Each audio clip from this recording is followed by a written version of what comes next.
Today on UW 360, from the UW classroom to the Yakima City Council chambers. Meet the young woman who returned home to make a difference in her community.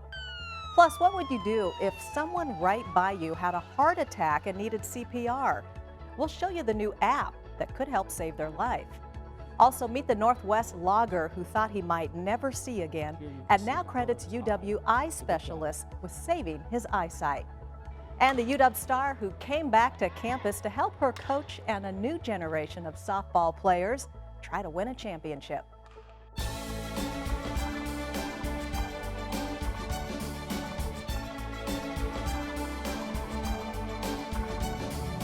Hi everyone, from the University of Washington, I'm Carolyn Douglas. Welcome to UW 360. Our first story today is a success story that started right here in Seattle. We're going to meet a young woman who is quickly making a name for herself as a rising political leader in her Central Washington hometown. As Stacy Sakamoto reports, she developed her leadership skills here at the University of Washington and wasted no time putting them to the test. My name is Dulce Gutierrez. I'm lucky enough to serve on the Yakima City Council. In the years since she was elected, you probably know that there's quite a few young council members. University of Washington graduate Dulce Gutierrez has been making a name for herself. So this is our council chamber. This is where our meetings happen. She was one of the first city council members of Latino heritage to be elected in her hometown. Well, you know, I was born and raised in the city of Yakima, so to me, it's not only home, but it's an environment that I want the best for. She's also one of the youngest elected officials. She's 27 years old. Initially, a lot of people were concerned about my age, whether or not I'd be mature enough to deal with the stressful parts of this job, and also whether or not I had the work experience and the world experience to also understand the problems that we deal with, whether they be social or economic. A council member, and the mayor always sits directly in the middle here. In the years since taking office, she's put those concerns to rest, juggling her full-time job with the Washington State Labor Council with her city council duties. I do joke that it is my full-time, part-time job.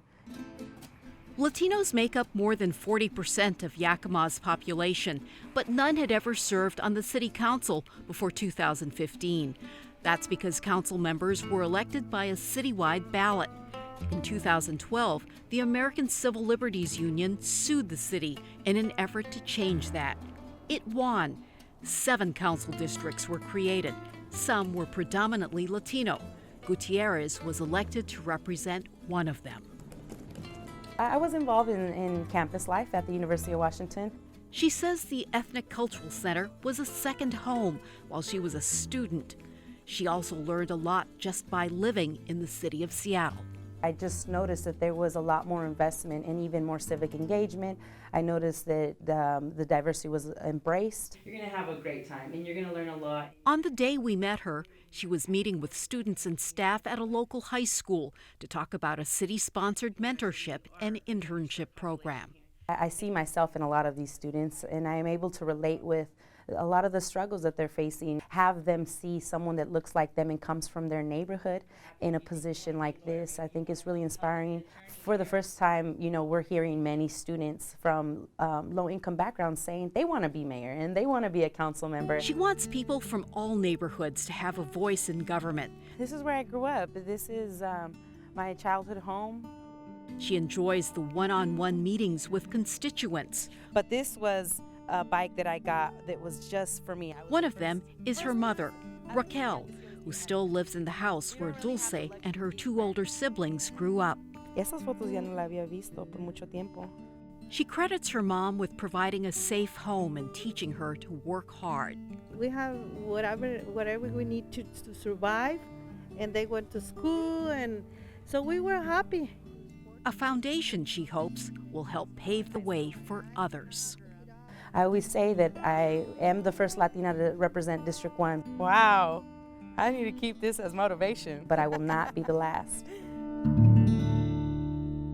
Gutierrez graduated from the UW with her BA in American Ethnic Studies in 2013. Her first term in office runs through December 2019.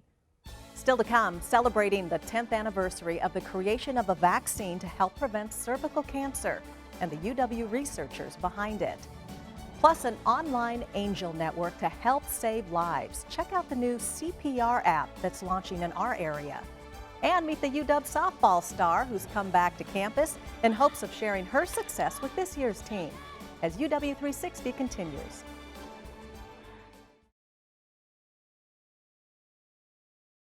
The following UW 360 story is made possible by the generous support of BECU. BECU, more than just money.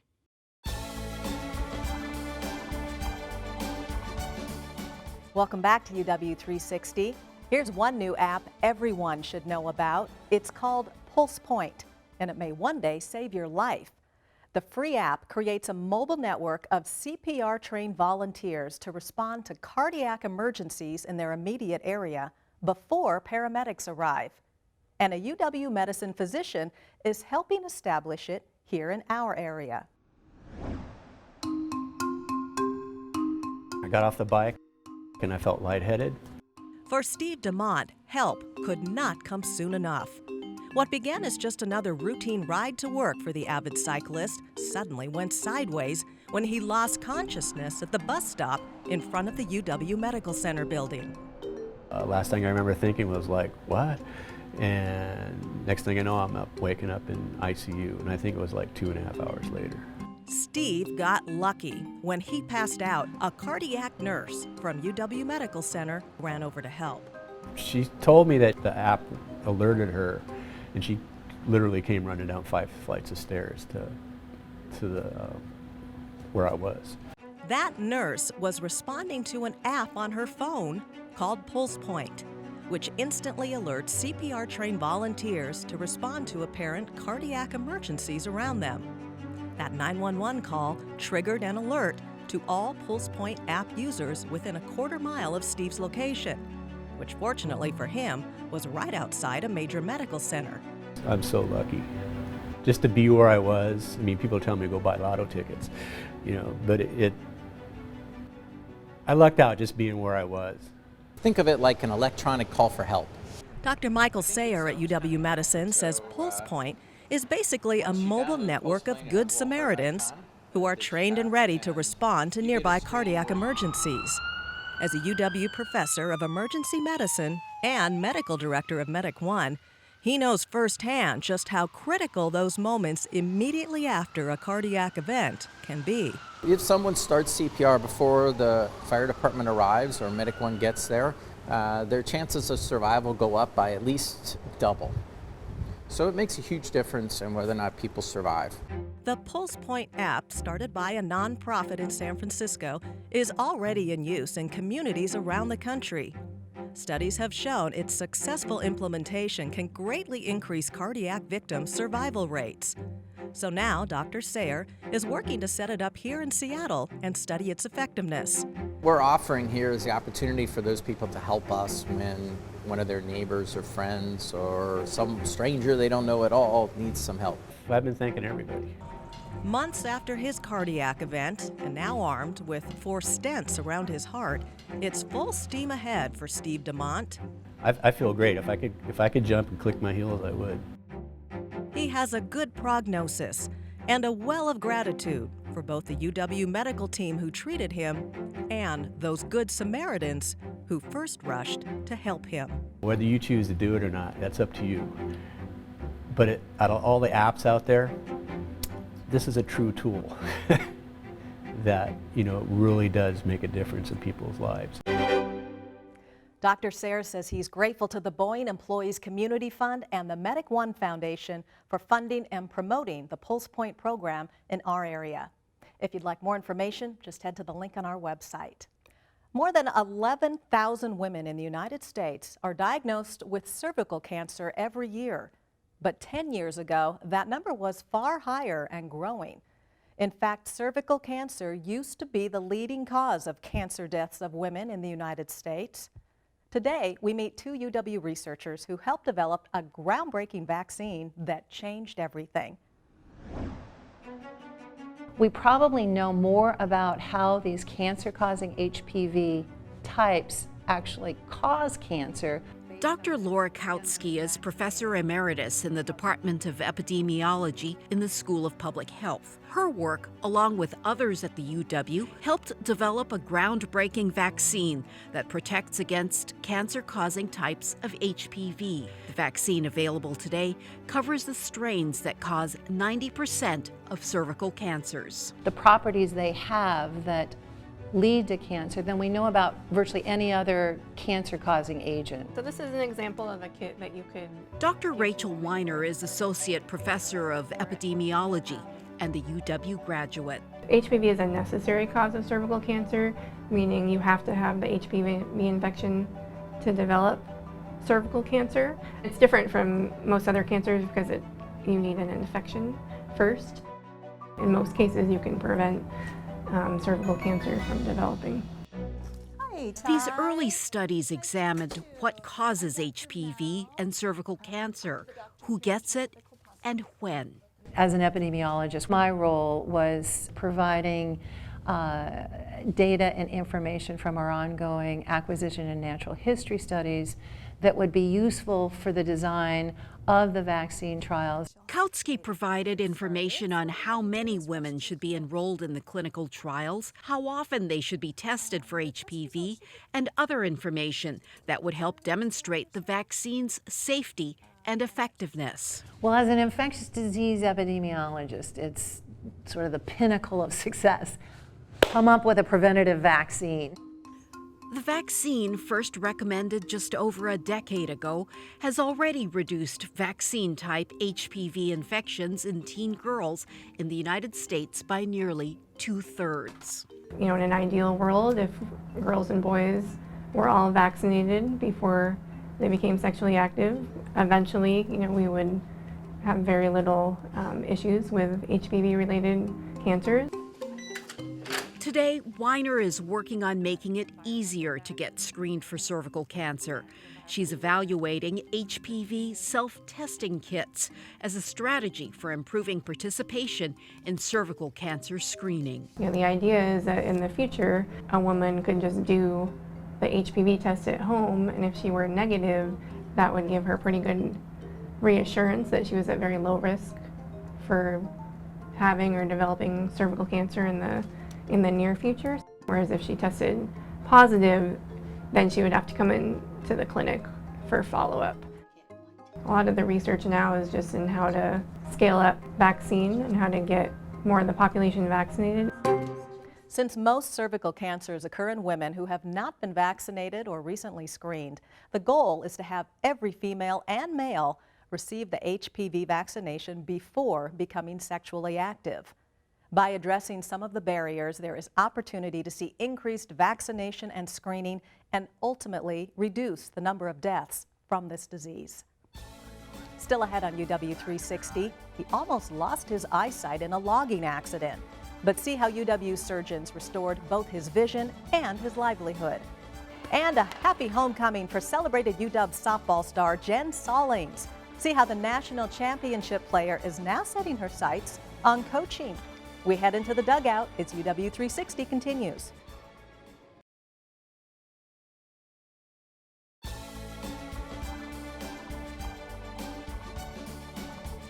Welcome back to UW 360. Each year, surgeons at the UW Medicine Eye Institute perform some 2,500 surgeries. Some procedures take just a few minutes, while others can take hours, especially if there's been trauma to the eye.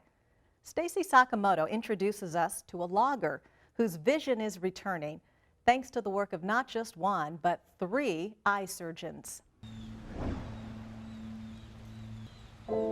My name is David Dahlberg. I work in the woods, and I had a little bit of an accident there about a year ago.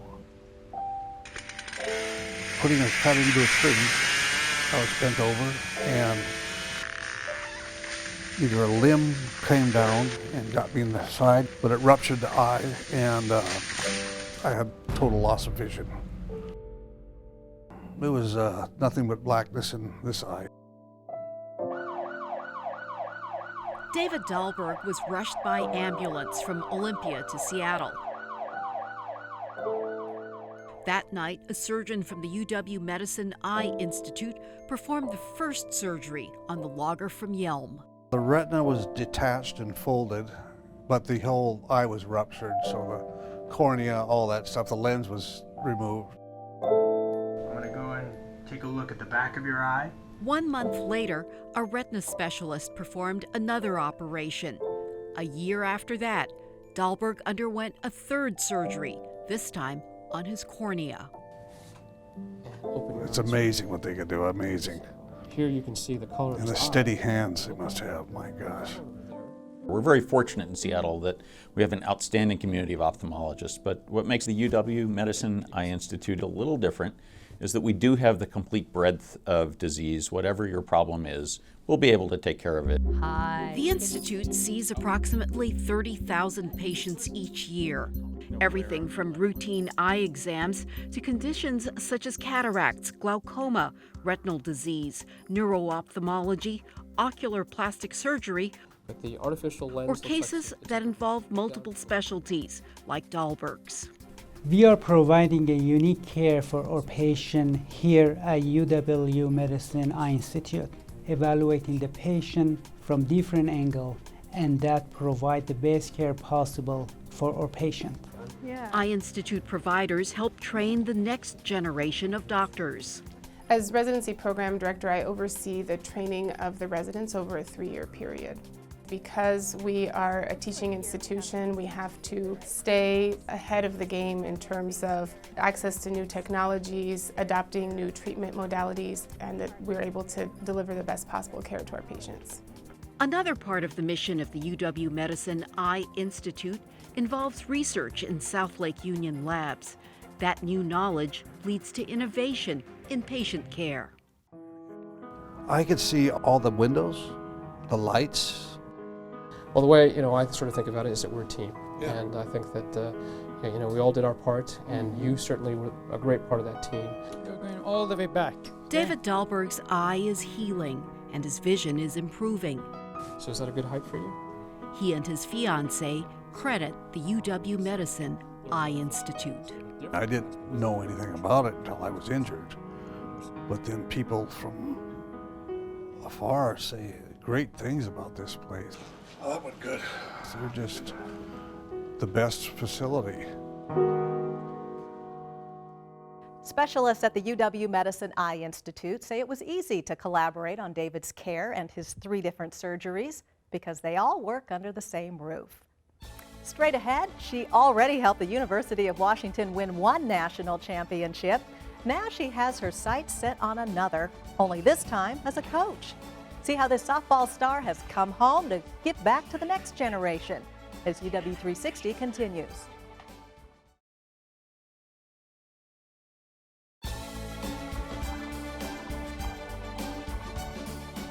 Welcome back to UW 360. The University of Washington women's softball program is one of the best in the country, and as head coach Heather Tarr enters her 13th season, her goals for her team remain the same: teach the game, promote Husky softball culture, and of course, win another national championship. And who better to help teach those lessons than a former player who helped Coach Tarr win a national title? Producer Rick Garza brings us the story. Okay, we're going to our spots. We're getting rips and reps. Our culture comes from the environment that we have every day. The girl Kim, take that little base hit. Husky softball demands accountability. Head coach Heather Tarr and her staff work with their players to build confidence as well as mental and physical toughness. Each year, that requires a redefinition of what she calls Husky fever. Dogs on 3. 1, 2, 3, dogs! We talk a lot about them. We try to redefine them every year for every team because every team's going to interpret them in different ways. But we definitely just try to create an environment where there's a belief system that allows you to be a champion, not only on the field, but in every way of life. In 2016, a former Husky returned to campus to help teach and protect that culture. The 2009 National Championship. Jen Salling, a member of the 2009 National Championship team, is now a graduate assistant manager. Sometimes you only know what you know, but She's been able to come from different experiences and really speak to that when she talks to those that are in our program, and make sure she keeps everybody in line in terms of valuing what you have and being grateful for what we do have here. I didn't know that you could play college softball and go down to America and, you know, earn a scholarship and maybe get your school paid for or part of it paid for, and, you know, like live that dream. And I just played for fun. Like, I played sports for fun because I just loved it, you know, and lo and behold, it's literally been my life. Her plans for when her playing career is over? Coaching is definitely a possibility. To achieve that goal led her to return to the shores of Lake Washington. And I know the standards and the expectations of our culture and what Coach Tar expects of our student athletes. And I protect that. For Ali Aguilar, Salling has been a role model since high school, beginning with her recruitment to Husky softball. She doesn't really have to talk, just her being around speaks a lot for itself, because, I mean, like I said, she's won a national championship, and like, she knows what it takes. NCAA regulations don't allow Salling to actively coach yet, but her experiences as a graduate assistant manager are paving the way to a future in coaching. It's honestly like redshirting, but a coach. Right? You sit back, you observe, you learn, you watch, you listen. If you're able to leave here after 4 years knowing that you're prepared for your life and you've learned certain skills and abilities that are going to prepare you for the workforce, be a spouse, be a family member, be a mom, be a wife, then I think you've won. We believe it's a lot more than just winning, but like developing quality people and preparing people for the world. When you go to a game at Husky Softball Stadium, you can't help but get swept up in the excitement. The UW women are annually one of the top-ranked teams in the country. And that does it for this edition of UW 360. If you'd like more information on any of the stories you saw today, just head to our website at uwtv.org/UW360. You'll also find us on Facebook and Twitter. I'm Carolyn Douglas. Thank you for watching, and we'll see you next time with all news stories from the University of Washington.